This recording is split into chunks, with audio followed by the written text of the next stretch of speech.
तीन ही स्थल ऐसे हैं जहाँ मनुष्य को, साधक को सर्वथा अहम शून्य होकर के व्यवहार करना चाहिए। श्री हरि गुरु संत इनके चरणों में सदा अतिशय दीन भाव से रहे।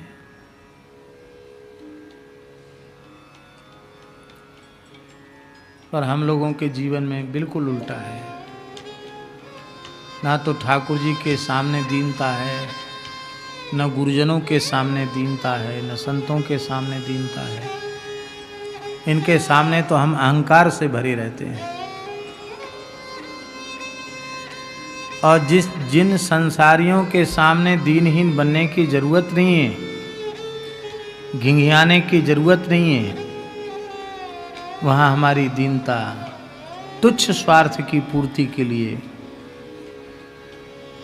घटिया से घटिया व्यक्ति के चरण पकड़ने के लिए हम तैयार हो जाते हैं।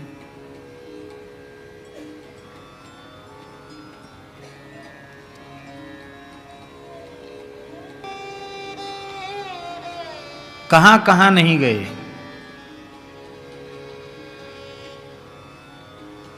यहां द्वार द्वार दीनता कही केवल एक जन्म की बात नहीं है, क्योंकि गोस्वामी तुलसीदास जी वे तो अपने हृदय की विनय अपने आराध्य के चरणों में निवेदित कर ही रहे हैं। संतों की, आचार्यों की वाणी समस्त जीवों का प्रतिनिधित्व करती है।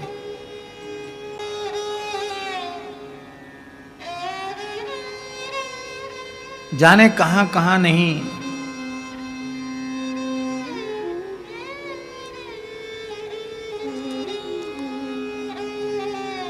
द्वार द्वार पर द्वार द्वार दीनता कही, अपनी दीनता दिखाई हमने, कही, व्यक्त की। कैसे काढ़ी रद, दांत काढ़ करके, खीस निकाल करके। माने दांत काढ़ना जानते हैं ना? नहीं, ऐसे करते हैं ना, देखा होगा बहुत से लोग। हाँ, ऐसे ऐसे करते, दांत निकाल के ऐसे ऐसे करना, हाँ खाएं तुम्हारे। ये दीनता की अभिव्यक्ति का एक प्रकार है, उसमें दांत काढ़ दिए जाते हैं। इसका मतलब हम बिल्कुल आर्त भाव से तुम्हारी शरण में, तुम जैसा चाहो वैसा करो। चरणों में भी पड़ गए, दांत काढ़े, हाहा खाई, दीनता दिखाई।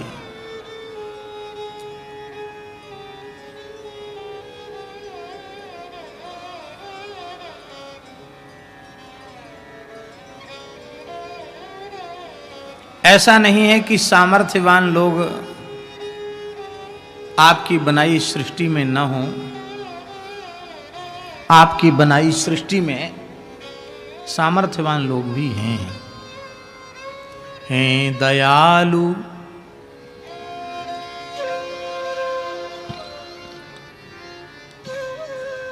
दुनी संसार में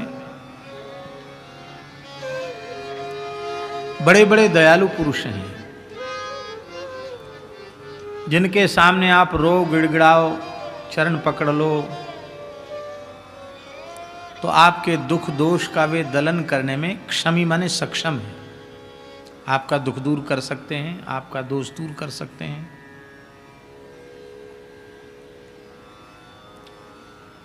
लेकिन तुलसीदास जी कहते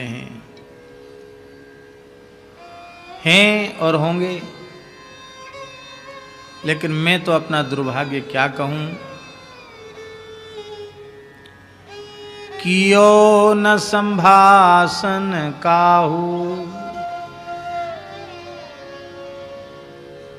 हे रघुनाथ, आपको छोड़ के हमें तो कोई ऐसा दयालु नहीं मिला जिसने हमसे बात तक की हो। मुंह घुमा लिया। भाग्यहीन पुरुष को देख के सब मुंह फिरा लेते हैं।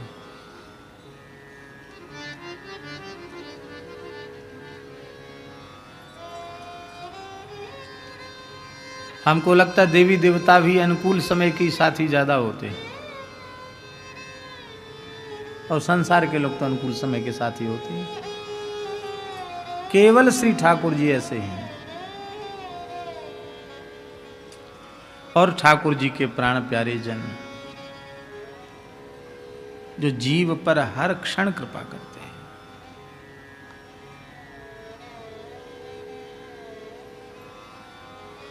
गोस्वामी जी अपनी बाल्यकालीन दुर्दशा को भूलते नहीं हैं। मेरी हालत यह थी कि मुझसे किसी ने बात तक नहीं की, किसी को दया मेरी दीनता पर नहीं आई। भूख से बिललाता हुआ बालक, प्राण बचाने के लिए भूख से व्याकुल बालक किसी के भी पैर पकड़ करके याचना कर सकता, करता ही। लेकिन मेरी ओर किसी ने देखना भी अच्छा नहीं समझा। क्या दयालु पुरुष नहीं थे? होंगे, जरूर होंगे, पर हमारे लिए तो कोई दयालु सिद्ध नहीं हुआ। अरे दूसरा कौन दया करे? तनु जन्यों, इस शरीर को पैदा किया किसने? पिता माता ने। पिता माता ने शरीर को जन्म दिया। तनु जन्यों कुटिल कीट ज्यों तजो, मातु पिता।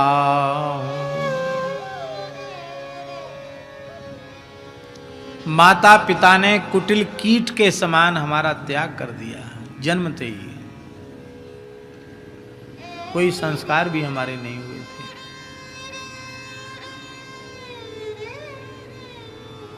गोस्वामी जी अपनी मां के गर्भ में पूरे 1 वर्ष तक रहे थे।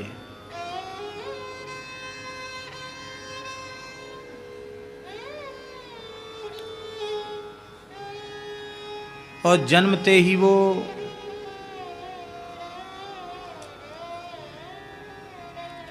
छोटे बालक का आकार नहीं था उनका, पूरा आकार था। जन्मते ही मुख में 32 दांत थे। अलौकिक बालक थे, हर प्रकार से अलौकिक थे, दिव्य थे। लेकिन माता पिता ने भी दया नहीं की तो और दूसरा दया कौन करेगा? कुटिल कीट के समान जन्म के बाद मुझे छोड़ दिया। देखिए, चुनिया को अपने आभूषण देकर, बालक को देकर के माता हुलसी के प्राण छूट गए, वो भी पधार गई। उसके बाद कुछ समय बाद पिता आत्माराम दुबे भी पधार गए।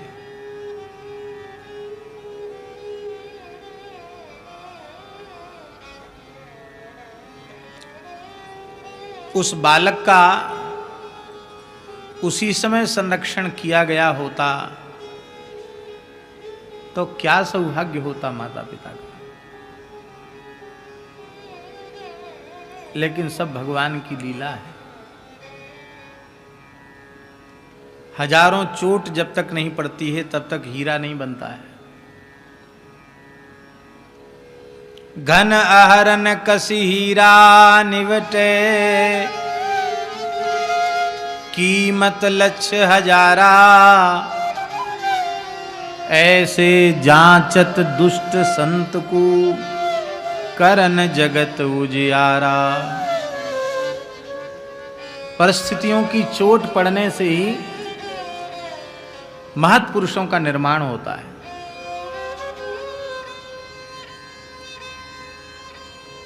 जितने बड़े बड़े दिव्य लोकोत्तर महापुरुष देखेंगे, उनके जीवन में भयंकर विकट परिस्थितियां जरूर आई। आप कहेंगे क्यों आई है? कर्म तो उनका कोई शेष है नहीं, इसलिए आई कि उनके माध्यम से भगवान न जाने कितने जीवों को प्रेरणा देना चाहते हैं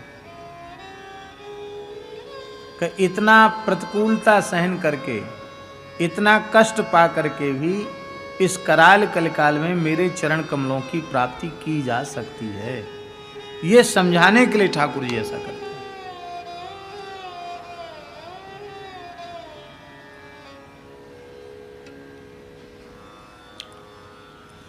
काहे को रोष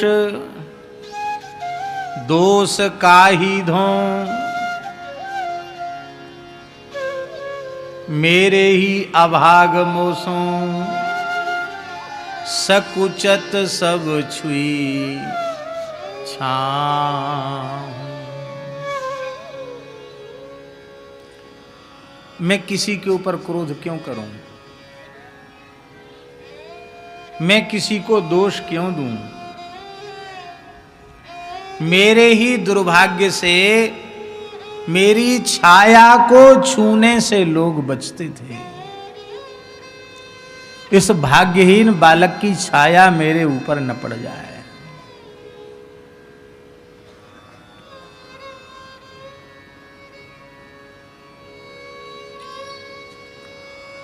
मुझे दर दर भटकते हुए, भूखे प्यासे अनाथ की तरह भटकते हुए देख करके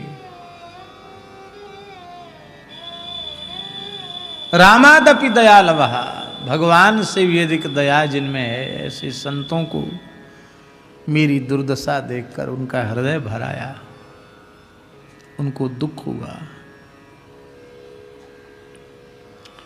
उन संतों ने मुझे बुलाया। मंडली के साथ श्री स्वामी नरहरियानंदाचार्य जी महाराज पधारे, उन्होंने बुलाया।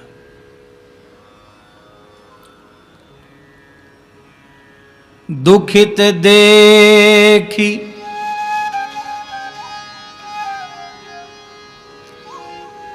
दुखित देखी संतन कह्यो,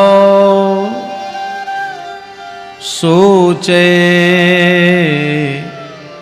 जनि मन माहूं।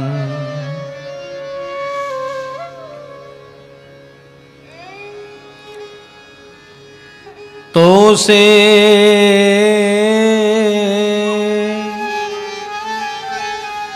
पशु पावर पात की, परिहरे न शरण गए, रघुवर और बिना। मुझे दुखी देख करके संतों ने अपने चरणों में बुलाया और कहा, बेटा, राम बोला, तू अपने मन में दुखी न हो। तेरे जैसे पशु पांवर पातकी तू क्यों रो रहा है? बहुत गिरी हालत में हूं। अरे कोई कितना भी पशुता को प्राप्त हो गया हो, पांवर हो गया हो, पातकी हो, कैसा भी कोई जीव क्यों न हो, श्री रघुनाथ जी की शरण चला जाए तो वे उस जीव को कभी त्यागते नहीं हैं, क्योंकि उनकी घोषणा है, शरणागत कहूं जे तजहि निज अनहित अनुमान, ते नर पांवर पापमय तिन्हि बिलोकत हान। कभी त्यागते नहीं है। बेटा, अब तुम रोना धोना बंद करो, श्री रघुनाथ जी की शरण हो जाओ। प्रभु में बालक था, ठीक से समझता बूझता भी नहीं था, लेकिन तुलसी तिहारो भये भयो सुखी। जब तक मैं आपका नहीं हुआ तब तक मैं दुखी रहा, आपका होते ही सुखी हो गया। ये सुखी होने का मूल मंत्र है। चाहे जितने उत्तम कुल में जन्म ले लो, सुखी नहीं हो सकते। चाहे जितनी विद्या प्राप्त कर लो, सुखी नहीं हो सकते। चाहे जितना धन कमा लो, सुखी नहीं हो सकते। चाहे जितने ऊंचे पद को, प्रतिष्ठा को प्राप्त कर लो, सुखी नहीं हो सकते।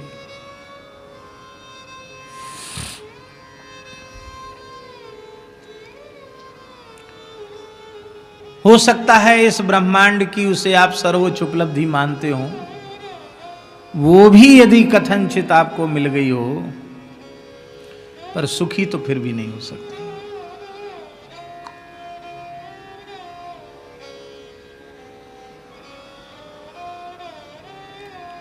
परम श्रद्धेय स्वामी श्री राम सुखदास जी महाराज अपने प्रवचनों में बार बार कहते थे, दुख आफत संकट विपत्ति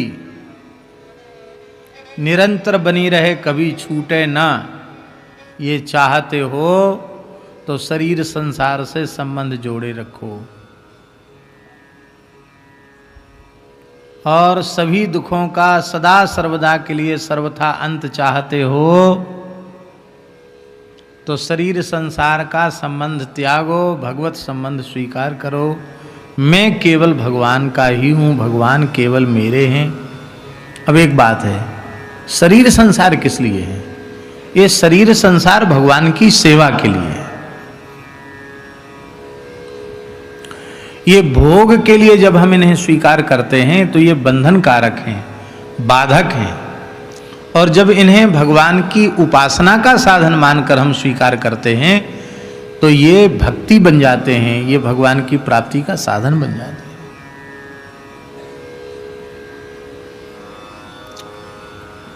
भगवत संबंध भीतर से जब तक स्वीकार नहीं करोगे तब तक सुखी नहीं होगे।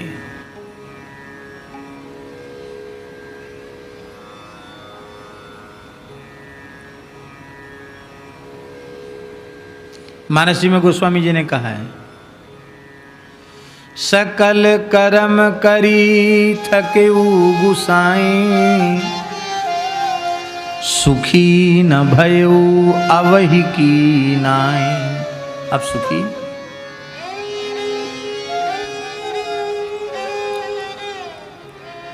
तुलसी तिहारो भय भयो सुखी, आप भगवान के हो जाओ सुखी। तुलसीदास जी कहते, मैं तो जब तक भगवान से विमुख था तब तक मैं कितना भाग्यहीन था, सारी बात आप सुन ही चुके हैं। और जब भगवत शरणागत हो गया उसी दिन से मेरे सुधर गए दिन, मैं सुखी हो गया, मैं दुख रहित हो गया। अब ये तुलसीदास जी की दीनता है। आगे जो कह रहे हैं, वे कहते हैं, प्रीति प्रतीति बिनाहु, केवल शरण में आ गए, तिलक लगा लिया, तुलसी बांध ली, माला जपने लग गए। वैष्णव लोग जैसा कुछ करते हैं साधन, वो करने की कोशिश करने लगे। वस्तुतः मेरे हृदय में न तो प्रेम जगा और न विश्वास दृढ़ हुआ।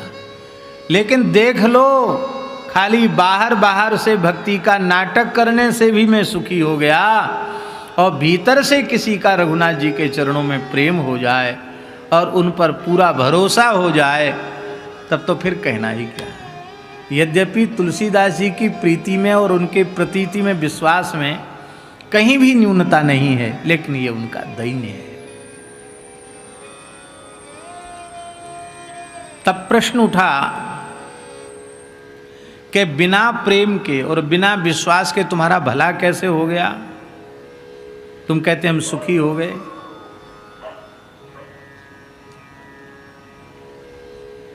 बहुत प्यारी बात, इतनी बढ़िया बात है कि सब जीवों को इससे बड़ा बल मिलता है। नाम की महिमा शीलनाथ को, मेरे सुखी होने का रहस्य आपके प्राण प्यारे संतों की वाणी से, आपके पवित्र नाम की महिमा सुनते हैं। बहुत भरोसा आता मन में, बहुत बल मिलता है नाम महिमा सुनकर के। नाम की महिमा शीलनाथ को, आपका शील गुण। अहो वकीयम स्तन कालकूटम जिघांसया पाययदप्य साध्वी, लेभे गतिम धातृचिताम ततुन्यम कंबा दयालुम शरणम ब्रजेम। यह है शील गुण। पूतना का कल्याण उसके किसी गुण से तो हुआ नहीं, उसमें तो कोई ऐसा गुण था नहीं। ठाकुर जी के शील गुण से उसका कल्याण हुआ।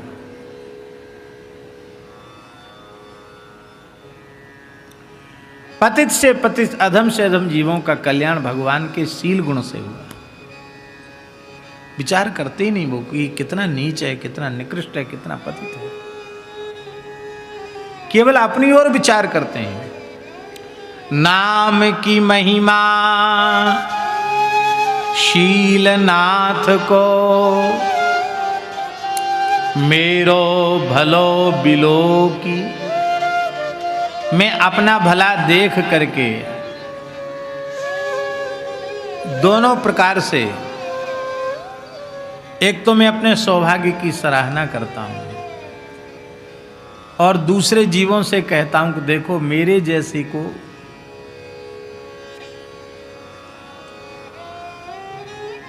ये सौभाग्य प्राप्त हो गया, तो तुम तो बहुत अच्छे हो, तुम क्यों रघुनाथ जी की शरण नहीं होते हो। और संकोच इस बात का होता है कि श्री ठाकुर जी ने तो अपनी शरणागत वत्सलता, भक्त वत्सलता में कोई कोर कसर नहीं छोड़ी, पर हम कितने कृतज्ञ हैं।